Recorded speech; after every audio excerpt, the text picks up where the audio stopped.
Bueno, buenas tardes a todos, bienvenidos a Nueva Acrópolis. Hoy seguimos con la serie de mesas redondas que llevamos tiempo realizando, que por necesidades y por las circunstancias en las que nos encontramos ahora, pues las tenemos que hacer de esta manera telemática y sin público en directo, aunque también las retransmitimos a través de internet y online. En esta ocasión, la mesa redonda que nos planteamos para hacer, pues tenía mucha relación con algunas de las series que hemos ido haciendo hasta ahora, por ejemplo la de mitos y la de héroes, que hemos hecho dos series de conferencias durante los 2 últimos años que hemos trabajado estos temas. Son temas además interesantes porque, al margen de ese cariz mitológico y teórico que pueden tener toda esta materia, en concreto toda la materia mitológica, luego tiene una parte práctica que realmente tiene una aplicación en la vida cotidiana de cada uno, y por eso le hemos dado de alguna manera ese título alegórico a esta mesa redonda de los dioses en la vida cotidiana. O sea, en qué medida esa alegoría, esos relatos simbólicos que encontramos en los mitos ancestrales y sobre todo en este caso en los mitos grecolatinos, pues realmente tienen aplicabilidad en la vida.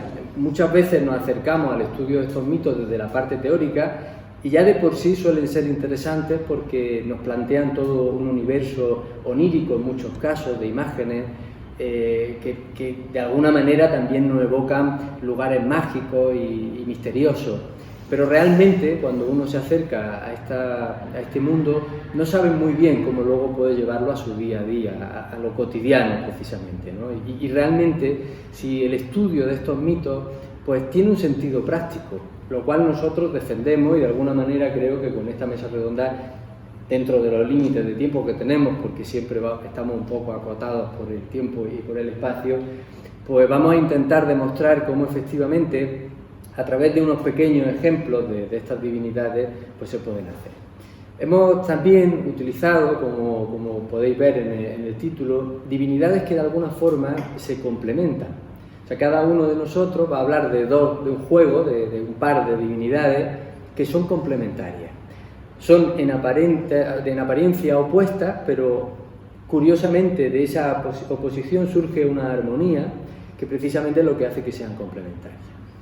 El hecho de que utilicemos divinidades masculinas y femeninas no es más que otra muestra de esa complementariedad. Realmente las divinidades masculinas o femeninas que vamos a ir representando a lo largo de esta charla son independientes del género, es decir, en cada individuo, con independencia de su género, pues estos arquetipos, como el ejemplo de Atenea, de Ares, de Apolo, de Dionisio, de Afrodita, realmente están presentes. El que utilicemos o se hayan utilizado a lo largo de la historia estos conceptos de lo masculino y femenino es una forma que por lo menos hasta el momento ha sido siempre o ha permitido comprender bien esta complementariedad que suele haber en los opuestos. Pero realmente no es lo importante es entender que efectivamente en atributos que aparentemente nos parecen antitéticos, luego aparecen elementos que unen. Y al fin y al cabo creo que es lo que necesitamos en un mundo como hoy, en el que todas las partes que lo componemos estamos muchas veces enfrentados. Encontrar los nexos de unión que nos permiten alcanzar los puntos de acuerdo. En este sentido, ya lo hemos visto muchas veces, precisamente elevar un poquito la conciencia es lo que nos permite superar esas dicotomías, que como se dice en psicología, son falsas dicotomías, son realmente apariencias de contradicciones que, en cuanto uno sube un poquito su nivel de conciencia, que simplemente es el tratar de salir un poco del egocentrismo en el que nos movemos día a día y ver las cosas desde una perspectiva un poco más amplia, con eso nos referimos en elevar la conciencia, pues de golpe uno se da cuenta de que realmente no existe esa contradicción. Y se da cuenta de que efectivamente todos los seres humanos somos iguales cuando efectivamente levantamos la conciencia. Cuando nuestra conciencia está en plano instintivo, en planos más mundanos, por decirlo de alguna manera, ahí es donde aparecen las luchas y donde aparecen las contradicciones. Bueno, baste esto de introducción a la charla, ahora luego iré presentando a cada uno de los ponentes y cada una de las divinidades que van a trabajar. Voy a empezar yo con dos divinidades que tienen una importancia capital en el panteón olímpico greco-latino, porque como saben ustedes, pues también va a haber un trasvase que no solamente es grecolatino, hay una influencia enorme ya de todo el área semita y de muchos de los pueblos que poblaban toda esa parte de Mesopotamia y toda esa tierra tan fértil, no solamente en la tierra, sino incluso en cultura, ¿no? Y por lo tanto esos límites del tiempo y del espacio se difuminan muchas veces. Las dos divinidades, Apolo y Dionisio, son en apariencia una contradicción. Apolo, no vamos a poder entrar especialmente en explicar cada una de ellas, porque por lo menos en mi caso voy a tratar de enfocarme en cómo podemos aplicarla en el día a día o cómo de alguna manera están presentes en la vida de un ser humano, pero bueno, basten algunas ideas que voy a plantear, ¿no? La primera de ellas es que Apolo nos va a dar o va a representar el concepto de la unidad frente a Dionisio, que va a representar el concepto de la multiplicidad. Esto tiene evidentemente en sus mitos fundacionales, en cada uno toda una explicación, aunque realmente el origen de estos rituales, tanto los de Apolo como los de Dionisio, no provienen del mismo lugar. Según Nietzsche, por ejemplo, plantea que el origen de los ritos de Apolo sí tiene o podría tener un origen semita, y evidentemente tiene mucha relación con los cultos orales que hay en toda esa zona, en toda la zona de Mesopotamia. Mientras que los cultos a Dionisio podrían tener un origen sobre todo órfico, de toda la zona de lo que es Tracia, que es ese límite que está entre lo que era Grecia y los dos estrechos que parten lo que es el continente europeo o indoeuropeo, que es el Dardanelo y el Bósforo, y que es una zona que va a producir una enorme riqueza tanto simbólica como religiosa. El sincretismo luego griego va a unir todos estos ritos y todos estos cultos, y curiosamente, pues Plutarco, por ejemplo, nos cuenta que en Delfos, en el famoso oráculo de Delfos, allí había erigido un templo precisamente a estas dos divinidades, a Dionisio y Apolo. Como apunte curioso, nosotros siempre relacionamos a Apolo con las musas, que es como un elemento característico, y con la música, que de hecho es una de las características que tiene Apolo. Pero curiosamente, en su origen, Dioniso es el que tiene atribuidas las musas. Y esto tiene un sentido muy curioso, porque claro, si nos fijamos en el origen órfico que tiene el culto a Dioniso, aparece precisamente Orfeo como uno de los principales sacerdotes de Dioniso. Orfeo que también tiene toda esa parte de la música. Y además estos cultos a Dionisio están también asociados al de Perséfone y Demeter, por lo tanto también tienen una relación muy importante con los cultos subterráneos, lo cual nos lleva, curiosamente, porque toda esta mitología escatológica nos lleva siempre a cultos relacionados con la resurrección, con la vuelta a la vida. ¿Por qué les cuento esto? Porque curiosamente en el oráculo de Delfos, los meses de invierno, los 3 meses de invierno, dice Plutarco, el peán de Apolo da paso al diritambo de Dioniso. O sea, los 3 meses de invierno se rendía culto a Dioniso, mientras que el resto del año se rendía culto a Apolo. De alguna manera representa esa renovación que se produce durante todo ese año y ese cambio de ciclo que hay durante los meses de invierno. Al mismo tiempo, en esa contradicción curiosa o aparente que hay entre Apolo y Dioniso, entre lo uno y lo múltiple, pues también hay como si fuesen distintas etapas en el desarrollo de la propia naturaleza, que por ejemplo, como apunta Goethe, en su teoría de la naturaleza siempre se mueve como en distintos estadios de expansión y de contracción, que de alguna manera esto nos lleva a la idea de los Manvantara y los Pralayas en el mundo indo, o por ejemplo a la idea del Big Bang y el Big Crash en la ciencia más moderna, ¿no? Es como que la naturaleza, pero que no son además definitivos, sino que son permanentes, es como si fuesen respiraciones, lo que en el mundo ario se le viene a llamar como la respiración de Brahma, ¿no? Que de alguna forma el universo permanentemente se expande y se contrae, y al mismo tiempo en lo pequeño, en cada minúscula partícula, casi en un sentido absoluto, todo reproduce precisamente ese movimiento de expansión y contracción. Y entre todas esas partículas están los seres humanos, que también comparten esa expansión y esa contracción en su propia vida. O sea, hay algo de lo dionisiaco y de lo apolíneo en el propio desarrollo de un ser humano, a lo largo del año y a lo largo de toda la vida, evidentemente. Entonces, claro, esto es interesante porque nos lleva también a otra idea en relación al conocimiento.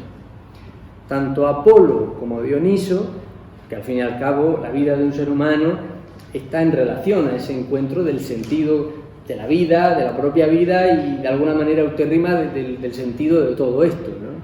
Y ese es un poco el sentido de epistemológico, ¿no? de búsqueda o de cómo de acceso a ese conocimiento. Pues curiosamente también ahí hay una contradicción entre Apolo, o aparente contradicción, como decía al principio, porque Apolo concede ese conocimiento desde lejos. De hecho, ese epíteto que viene precisamente de su etimología, de Apolo, que se puede traducir como lo no múltiple, o también se traduce como el que hiere de lejos, porque otorga su sabiduría, es el flechador, otorga la sabiduría desde fuera. Giorgio Colli comenta que efectivamente, ¿cómo da la sabiduría a Apolo? Pues a través de su oráculo. Es un mensaje que uno tiene que interpretar. Es como si fuese toda esa parte de la naturaleza y de la vida que uno tiene que interpretar, que uno tiene que de alguna forma intuir, tiene que despertar una especial sensibilidad para poder acceder a ella. Mientras que con Dioniso, dice Giorgio Colli, es la propia experiencia de la vida la que nos va a enseñar, porque Dioniso transmite el conocimiento precisamente en el propio desmembre de uno mismo, es decir, entra dentro de uno y lo cambia de la misma manera que nos cambia la experiencia, las buenas y las malas, aunque curiosamente muchas veces de lo que llamamos en apariencia experiencias malas, curiosamente de las que más se aprende y uno pues saca muchas más conclusiones.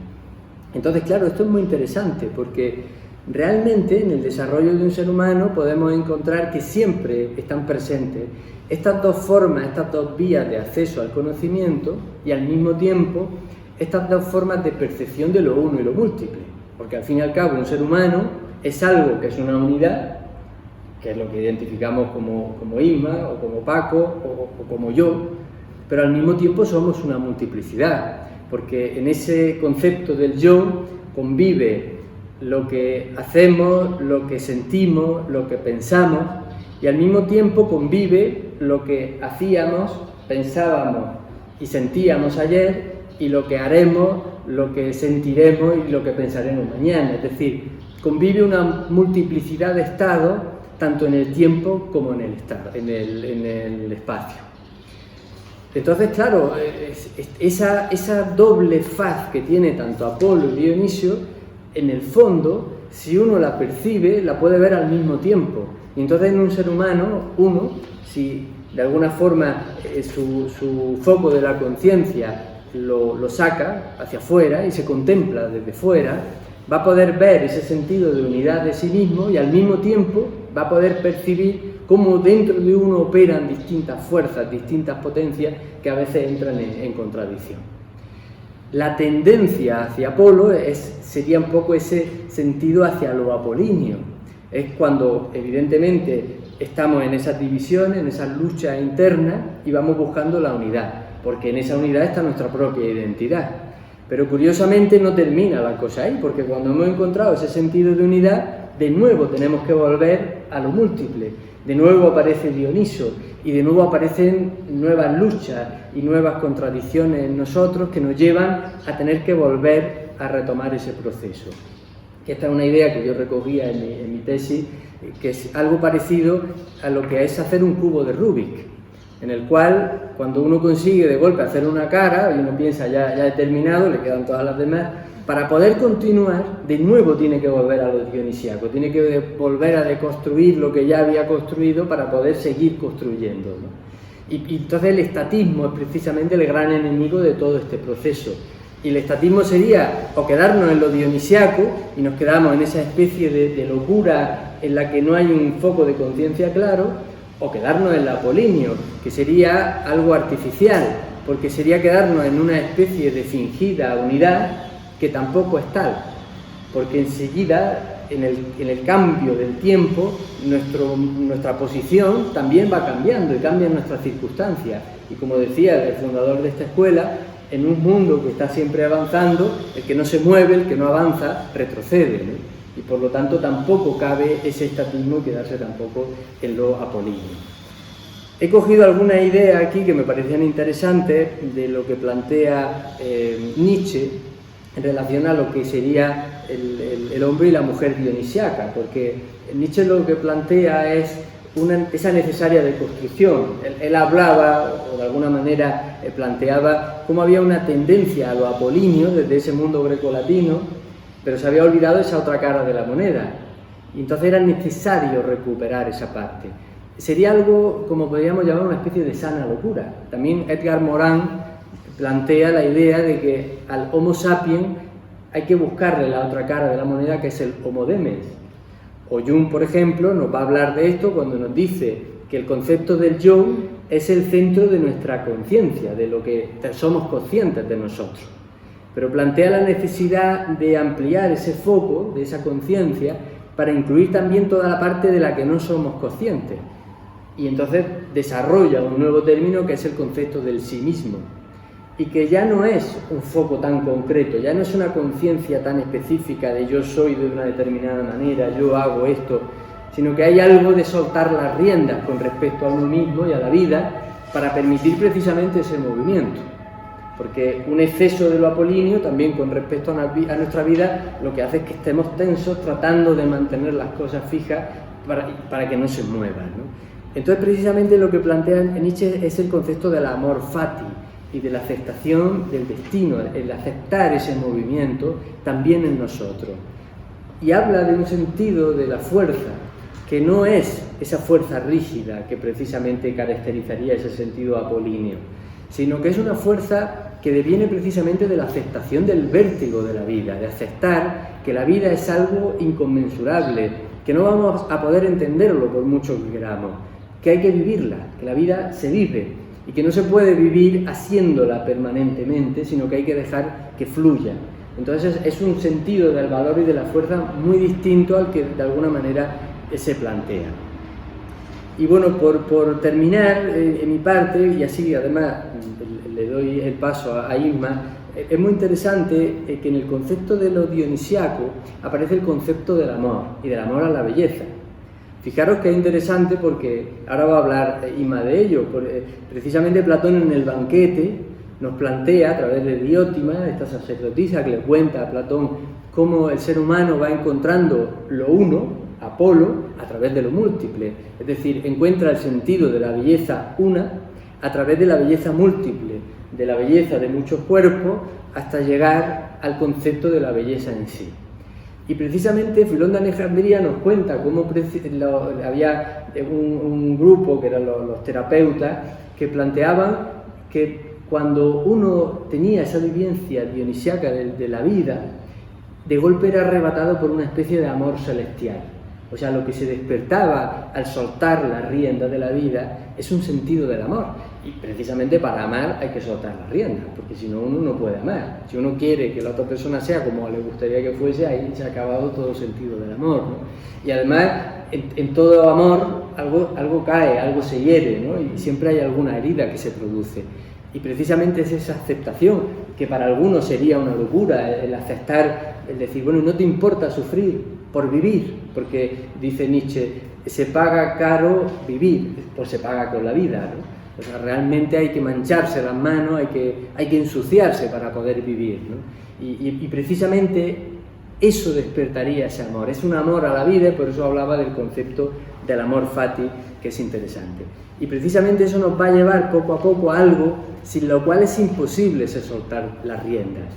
Y es el liberarnos de todas esas ataduras, que son muchas veces psicológicas, que son a veces ideas preconcebidas o que vienen heredadas y que nos mantienen en una especie de estatismo sobre lo que creemos que somos.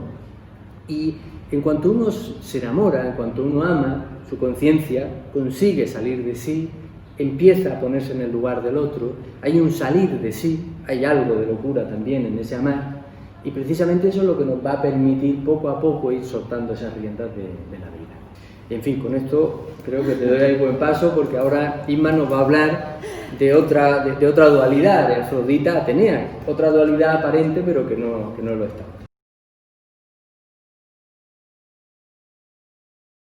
Quiero empezar rindiéndole un homenaje a Atenea, que es la divinidad por la que voy a empezar hablando, porque estamos en el mes de julio, el mes en el que nació Atenea, y justamente a finales de julio se celebraban las Panateneas. Y eran unas fiestas muy especiales dedicadas a Atenea, que se hacían todos los años en Atenas, y que entre las doncellas que se elegían, pues se seleccionaba una serie de doncellas hábiles en el arte de tejer, que bordaban un tejido y se llevaba en un barco, en el mástil de un barco, en ruedas, desde el ágora a la Acrópolis. Durante las Panateneas pues se hacían festividades de poesía, música y gimnasia. Así que mi homenaje también a Atenea, llevo su medalla, para empezar hablando de esta divinidad tan especial que Platón de entrada nos dice que su nombre explica que su etimología deviene de Theonoa, que quiere decir el nous de Zeus o la inteligencia divina. Y esto ya nos está diciendo la gran característica de Atenea, la inteligencia divina. ¿Por qué? Se explica además claramente a través del mito de su nacimiento esta significación etimológica. Como sabéis, pues Atenea nace de la cabeza de Zeus.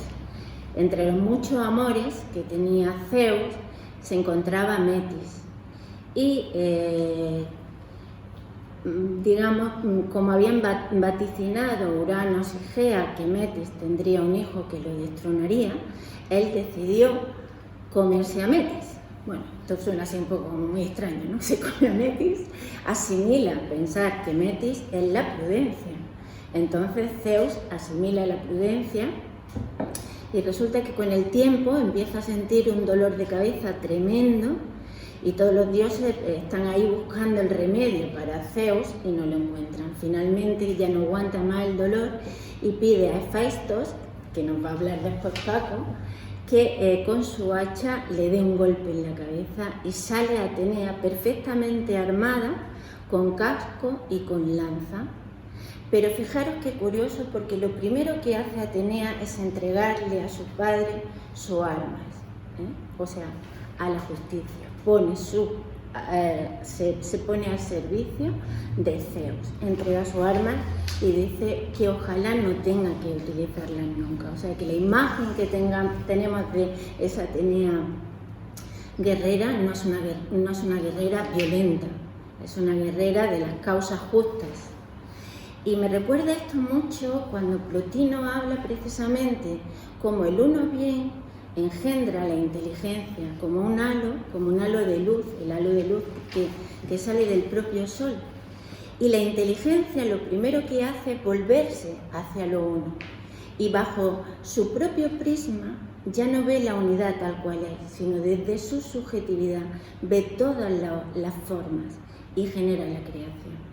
O sea que este mito nos está hablando y nos está dando una clave fundamental de la inteligencia presente en la naturaleza. Nada está hecho por casualidad, todo está pensado, todo responde a una ley, todo tiene un sentido, responde a una justicia. Atenea entonces la diosa de la sabiduría. Y esto lo vamos a ver porque desde luego en cada uno de sus actos la sabiduría es lo que prima. Hay muchísimos mitos en relación a todo lo que ella aporta a cada una de las personas. Con los que ella ayuda a cada uno de los héroes, porque ella en realidad es la amiga de los héroes. Y eso nos está dando una clave fundamental, cómo ayuda a cada uno de los héroes. Es amiga de Teseo, es amiga de Perseo, es amiga de Hércules y interviene en momentos muy determinantes, ¿no? Que es lo que me ha llamado la atención, porque yo me he fijado, he reflexionado sobre todo esto. Porque en el caso, por ejemplo, de Aquiles, que está a punto de desenvainar su espada para clavársela a Agamenón, porque están discutiendo sobre cómo vencer en la batalla de Troya, pues aparece Atenea, que solamente Aquiles la puede ver, y Atenea le dice: detente, ¿no? Es como si ahora eres capaz de controlarte, después recibirás el triunfo por 3 veces. Es decir, refrena el impulso. Atenea es esa divinidad que nos ayuda a dominar los impulsos, a hacer de la razón nuestra verdadera alma. Y luego vemos también que en el caso de Hércules, ¿cómo le ayuda? Pues hay un momento, yo he seleccionado ese momento en el que Hércules está sosteniendo el mundo, ¿no? En uno de sus trabajos, y también cuando ya parece que le faltan las fuerzas, que ya no puede más, aparece Atenea, toca la carga y Hércules puede con la carga. En los momentos que ya no puedes más, decía: aguanta un minuto más, y entonces se ilumina, aparece esa clarividencia, aparece esa fuerza interior, pero hay que tenerlo presente, o sea, hay que, como dicen los estoicos, hay que pensar en los dioses a fin de que los dioses piensen en ti, porque no hay que olvidar que esa potencia divina está en cada uno de nosotros y que podemos recurrir a ella. Entonces, Atenea ayuda en ese momento. Atenea es una sabiduría práctica, porque ella, o sea, es como el cumplimiento del deber. Todo lo que plantea no es un conocimiento intelectual, sino que es un conocimiento práctico. Pensemos que Atenea realmente, el fuego que roba Prometeo para dárselo a los hombres, ¿cuál es? El fuego de Atenea y el fuego de Faistos. Es decir, es una sabiduría que se hace ciencia, que otorga a los hombres el conocimiento de muchísimas artes, como son el arado, como es el trabajo con los metales, como es la doma de los caballos. Es decir, que es un conocimiento absolutamente práctico, otorga esa sabiduría, ¿no? Del saber hacer, no solamente una sabiduría intelectual, no es un conocimiento intelectual, sino que es un conocimiento de un saber hacer. Y también señalo como ayuda también a los héroes realmente en la astucia. Su inteligencia es una inteligencia astuta, hábil, porque ella le enseña a Odiseo, que es uno de sus preferidos, a crear el caballo de Troya. O sea, es una estrategia. Por eso decimos que la guerra de Atenea es una guerra estratégica, no es una guerra de lucha y de violencia. Pero es ese impulso también en los guerreros, que en el último minuto, por ejemplo, cuando los griegos entran en batalla, ya están cansados y el cielo está cubierto de flechas, ven que aparece un búho. Y entonces el búho, la presencia de Atenea, le da el valor de la victoria. Y la victoria está siempre con Atenea. Es decir, que ella propugna esas acciones que llevan al triunfo, que llevan al éxito. Y de hecho la Nike, la victoria alada, está siempre en la mano de Atenea. Y otro carácter muy importante que para mí es fundamental es la patrona de las hilanderas, de las tejedoras. El tejer, el hilar, es algo tan presente en la mitología. Hay tantas divinidades que están relacionadas con este arte que es de alguna forma el devenir, el desarrollo del tiempo, de la vida. Y todo en la vida es un hilar, también en lo mental, hilar ideas, porque ella como buena... Como diosa del pensamiento, pues ella ayuda también a hilar las ideas, a sintetizar, a buscar esa síntesis, a hilvanar las diferentes ideas para que sea un conocimiento profundo. Me llama la atención, por ejemplo, el mito en el que ella convierte a Arané en araña, ¿no? Porque ese es el tejer transparente. O sea, hay una forma de hilar y de trabajar y de pensar con profundidad, ¿no? y hacer un tejido y un bordado con consistencia, y esta otra, ¿no? Que es la superficialidad de la araña que teje un tejido débil, ¿no? Un tejido transparente. Pero también el hilar es, dice Platón en el Timeo, que el demiurgo une a través de un tejido mágico lo inmortal con lo mortal. O sea que también este simbolismo de Atenea, que es capaz de impulsar o de elevarnos, ¿no? Elevarnos. Por eso está de la mano de los héroes. ¿Quiénes son los héroes? Los que despiertan su parte espiritual. Son esos hombres que se trascienden y que consiguen esa conciencia espiritual. Ayuda a los héroes y, por tanto, ayuda a despertar en el ser humano su conciencia inmortal. Ella como mente, fijaros, también hay otro mito muy interesante, que es el de Medusa. Atenea es una diosa virgen, de las pocas, o sea, junto con Hestia y con Artemisa, las tres son las diosas vírgenes. Y en su culto también quiere que las sacerdotisas que le sirven sean vírgenes. Ocurre que en una ocasión una de ellas era tan bella que Poseidón llegó a enamorarse y quiso poseerla.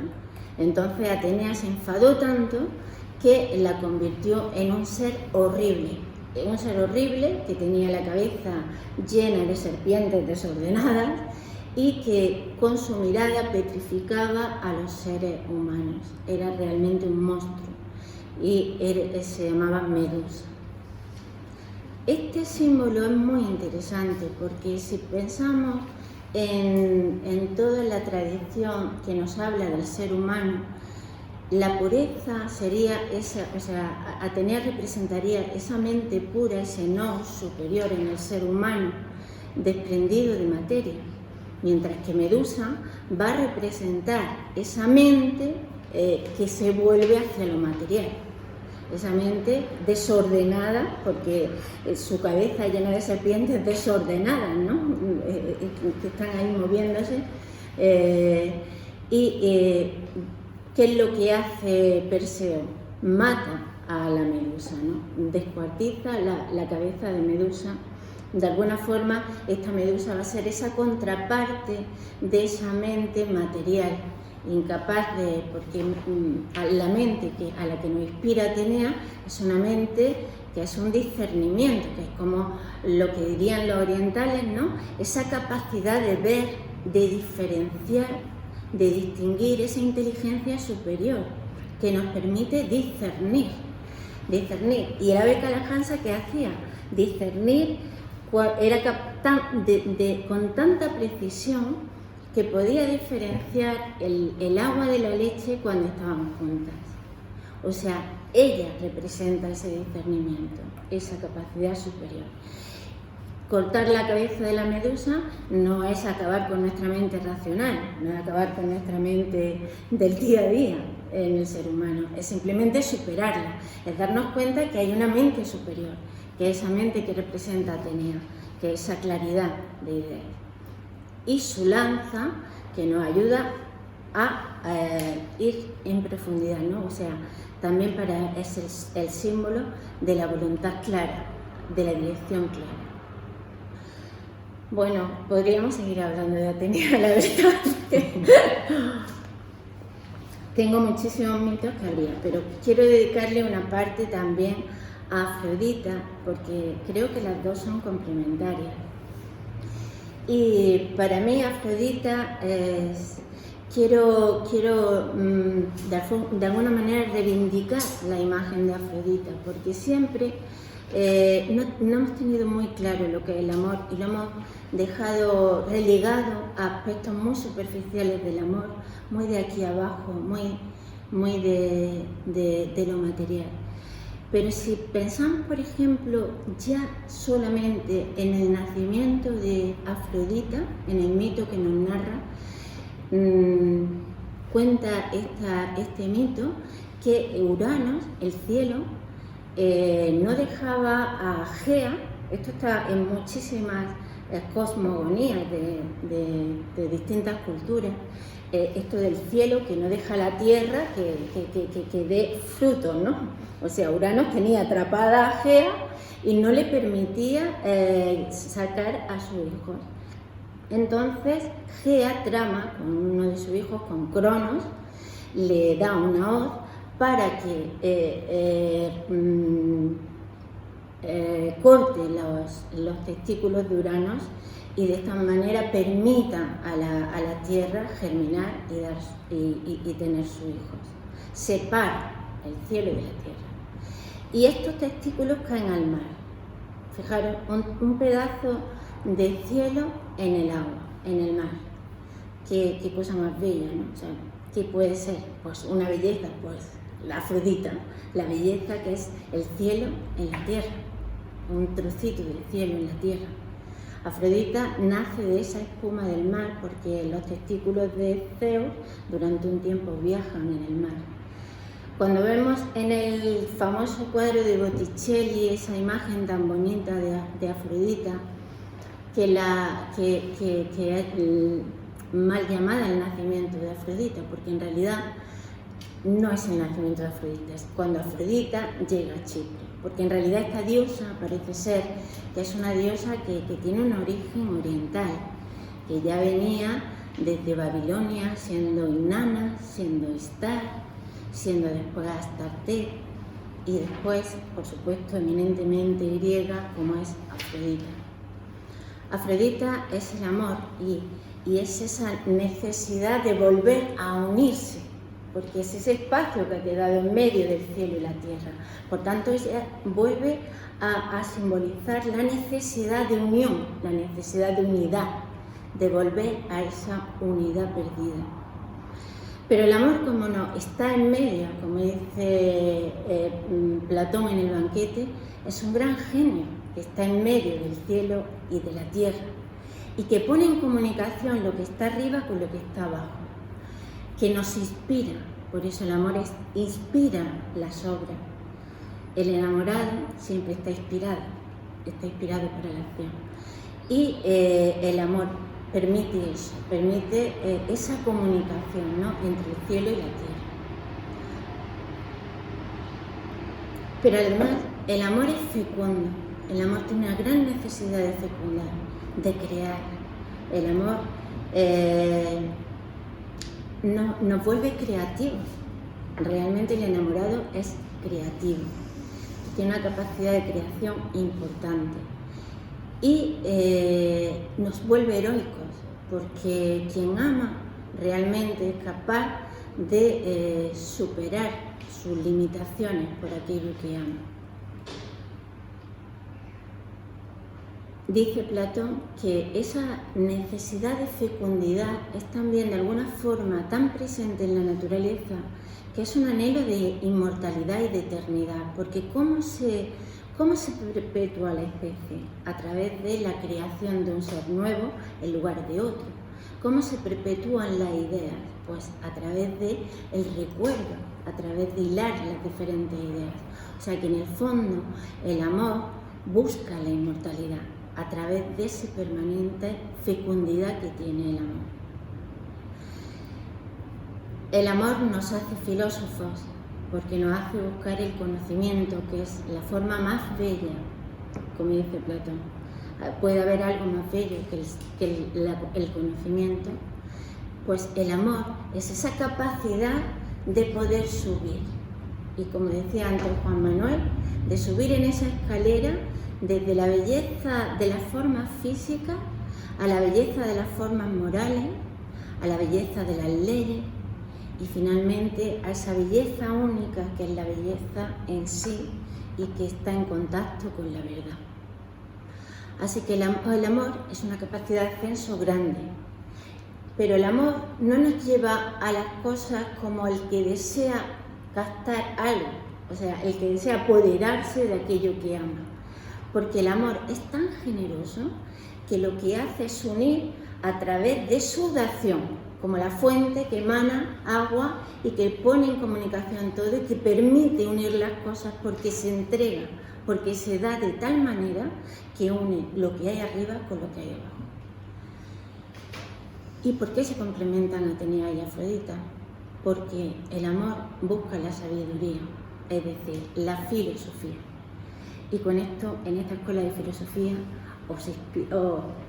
creo que es la manera de terminar mejor, ¿no? Y invitándonos a buscar a Afrodita y Atenea a través de ese amor a la sabiduría, que es la filosofía.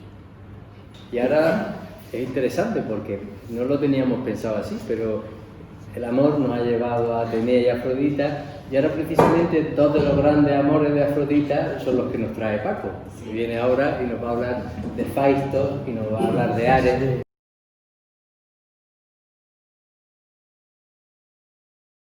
Yo he tenido la osadía de entrar en el Panteón Olímpico y bueno, he elegido, como bien has dicho, a dos príncipes del Olimpo, hermanos, hijos de Zeus y de su legítima esposa Hera.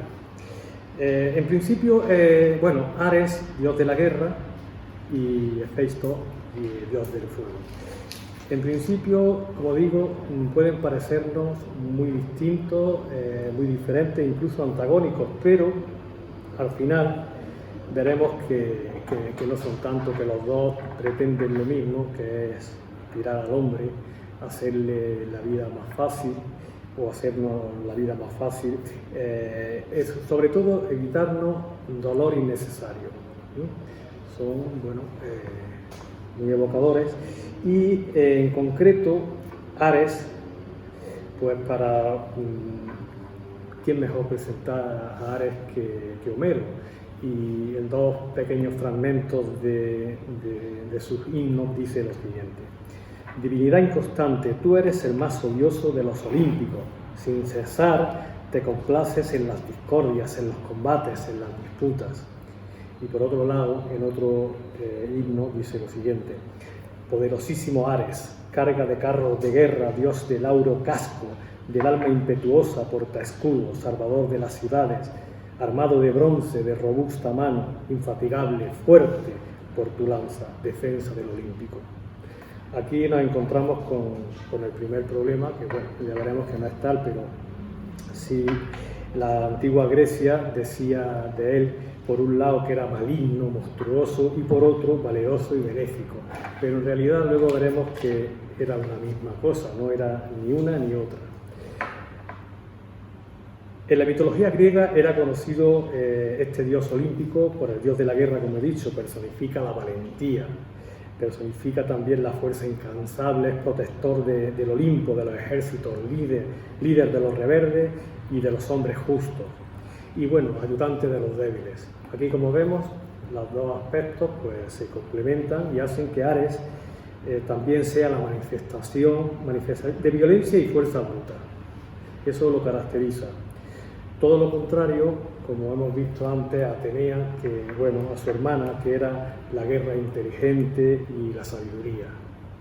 Él es todo lo contrario. Él no, como ya iremos viendo, no preveía nunca un final y le daba igual también.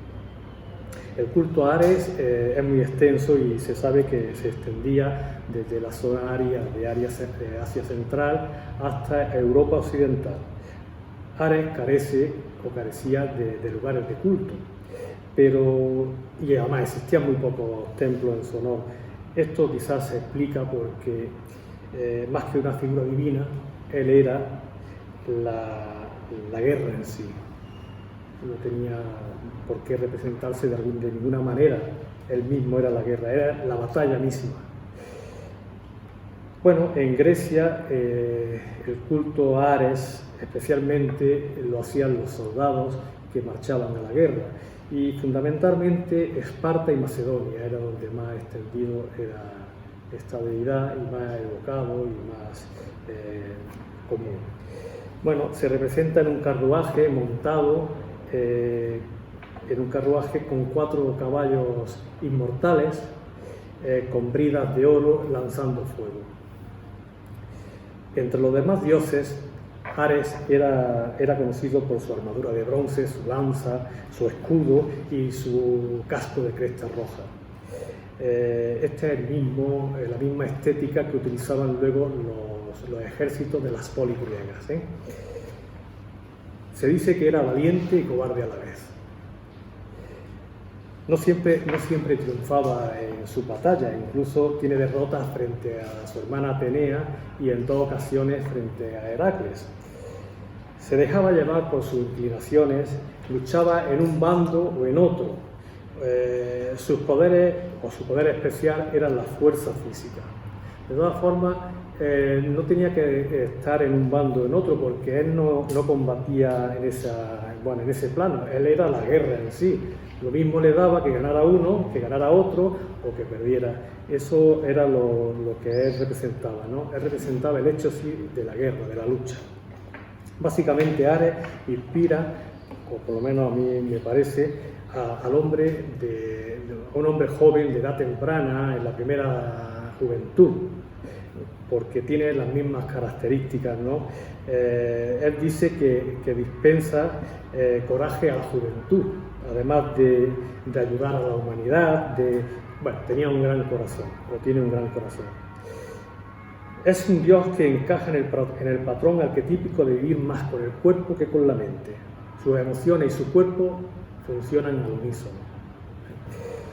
Bien, ahora vamos a ver el otro aspecto, su hermano Hefeisto, que podíamos pensar que es muy distinto, pero como hemos dicho, tiene una forma de expresarse diferente, pero al final encuentran la misma resolución para el hombre, o sea, la misma inspiración de diferente manera.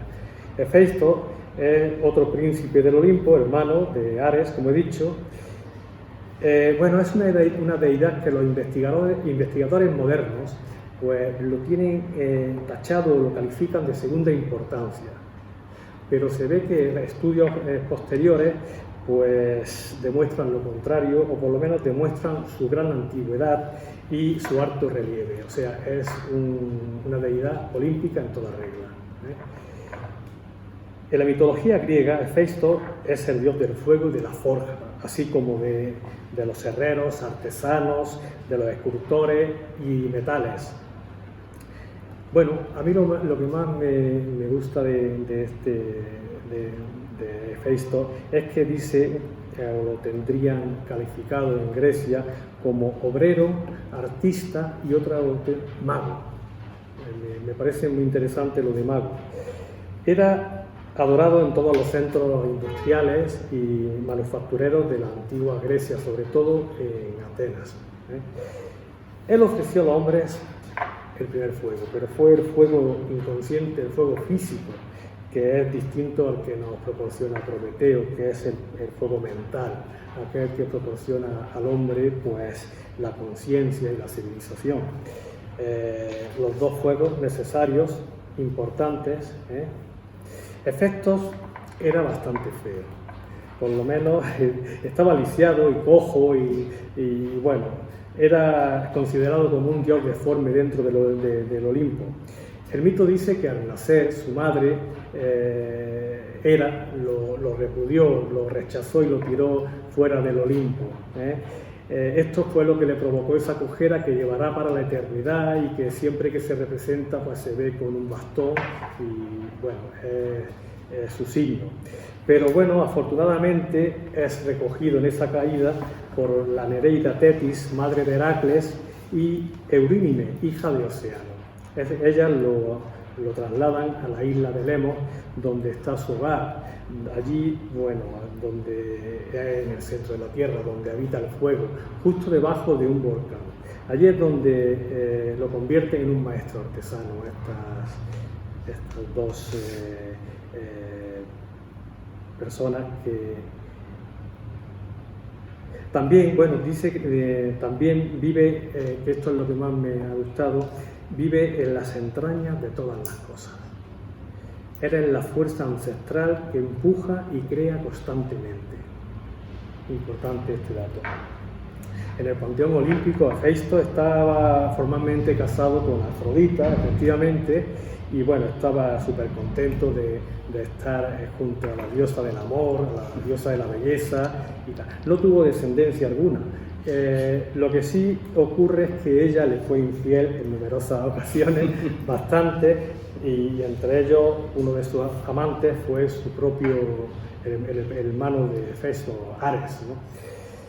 Según la Ilíada, Hefesto estaba, o sea, la forja de Hefesto estaba en el monte Olimpo, pero lo habitual era situarla en el corazón volcánico en la isla Egea de Lemos.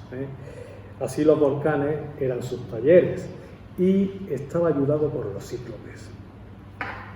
Hefesto fabricó muchos de los accesorios que lucían los dioses del Olimpo, el cinturón de Afrodita también, la armadura de Aquiles, el carro de Helios y el arco y las flechas de Eros. También fabricó los rayos de Zeus. Se representa con un mazo de hierro incandescente en la mano. Bueno, también podíamos creer o imaginar que Hefesto podía ser también una figura de guerra, un soldado, ¿por qué no? Con ese mazo tan poderoso que ejercía esa fuerza tan impresionante. Y bueno, ese mandil que llevaba de piel de vaca también podríamos imaginar que era su escudo protector, el cual le protegía constantemente con el fuego, contra el fuego, esa lucha diaria que tenía en la fragua con él. Bueno, también esta deidad inspira y puede ayudar al hombre, ¿por qué no?, en sus propias luchas, pero un poco diferente a Ares, eso es cierto. Hefesto lucha más de una manera inteligente, meditada, él hace cálculos de qué puede pasar al final, ¿no?, de su lucha, y por lo general construye o realiza obras de arte, magníficas obras, y esas son sus victorias. Porque él utiliza la constancia y el trabajo bien hecho. Puede inspirar a seres más maduros, a hombres más maduros, ¿por qué no? También es cierto que Ares inspira, pues, al hombre, como he dicho antes, más joven, pues porque está en plena ebullición. En este caso, a lo mejor, pues, un poco más tardío, pero son los dos de igual manera inspiradores, sobre todo para hacernos la vida un poco más fácil, para sufrir menos, y podíamos sacar de cada uno de ellos, podíamos sacar un arma para combatir estas luchas o estos trabajos. Una podía ser la acción inmediata y otra el trabajo constante. Estas armas nos podrían servir, pues, para que tengamos sobre todo la vida un poco más fácil, porque el sufrimiento efectivamente también nos hace aprender. De hecho, Ares en cada final de batalla, pues imagino que reflexionaba y veía a ver qué había pasado, ¿no? Pues esta inspiración, si la vemos en los hombres, ¿no?, nosotros mismos, pues llegamos a conclusiones y llegamos a tener por lo menos flashes de felicidad, que bueno, podemos algunos no haberlos tenido en muy pocas ocasiones, pero sí algunos flashes más para hacernos la vida un poco más cómoda, más fácil. Despedir la actividad, muchas gracias, Paco. Nada. Brillante también tu exposición, muchas gracias a los dos. La verdad que encontramos muchas similitudes, curiosamente, incluso entre Apolo. Precisamente Nietzsche hablaba de una similitud entre Apolo y Marte, y encuentro también similitud entre Dionisio y Hefesto, por ese fuego que habita en las entrañas de la tierra, ¿no? Porque de alguna forma es el entrar también en la vida, en el fondo de la vida, ¿no? Y que nos guía ese amor, que es en el fondo también una intuición, y muchas veces cuando amamos, cuando nos sentimos enamorados, hay algo intuitivo que nos lleva precisamente a acercarnos a los demás, a acercarnos al otro, ¿no? O sea que creo que hemos dado como una vuelta en general a la vida y al ser humano, ¿no? Y como veis, pues son todo divinidades que están en nosotros. son fuerzas, son energías de la propia vida que hay que aprender a interpretar, hay que aprender a verlas, porque muchas veces no las vemos, y a canalizarlas. Y que cuando se canalizan bien, como dice Paco y como ha dicho Isma, pues nos van a permitir dar un impulso mayor a nuestra vida, nos van a permitir elevar un poquito la conciencia, nos van a permitir encontrar esa vía de la filosofía de la que hablaba Isma, y que es tan importante porque al fin y al cabo es ese amor ya sublimado del que habla Platón en el banquete, que nos lleva ya no solamente a las normas de conducta, sino a la idea, a esos grandes arquetipos de lo bueno, lo bello, lo justo y lo verdadero, que al fin y al cabo todos tenemos alguna idea sobre lo que consideramos bello, sobre lo que consideramos justo, sobre lo que consideramos verdadero o sobre lo que consideramos bueno. Pero lo importante es poder ir acercándonos a través de todas las vivencias de cada uno de nosotros, y ahí es donde está el encuentro, ahí es donde está el diálogo, y donde se encuentra también una parte muy importante de la filosofía, para ver una visión mucho más general que nos permita encontrar al fin y al cabo ese principio y fin de todas las cosas, que es la unidad, ¿no? Que es Apolo. Y con Apolo pues terminamos dando las gracias a todos por estar y por vuestra presencia. Muchas gracias.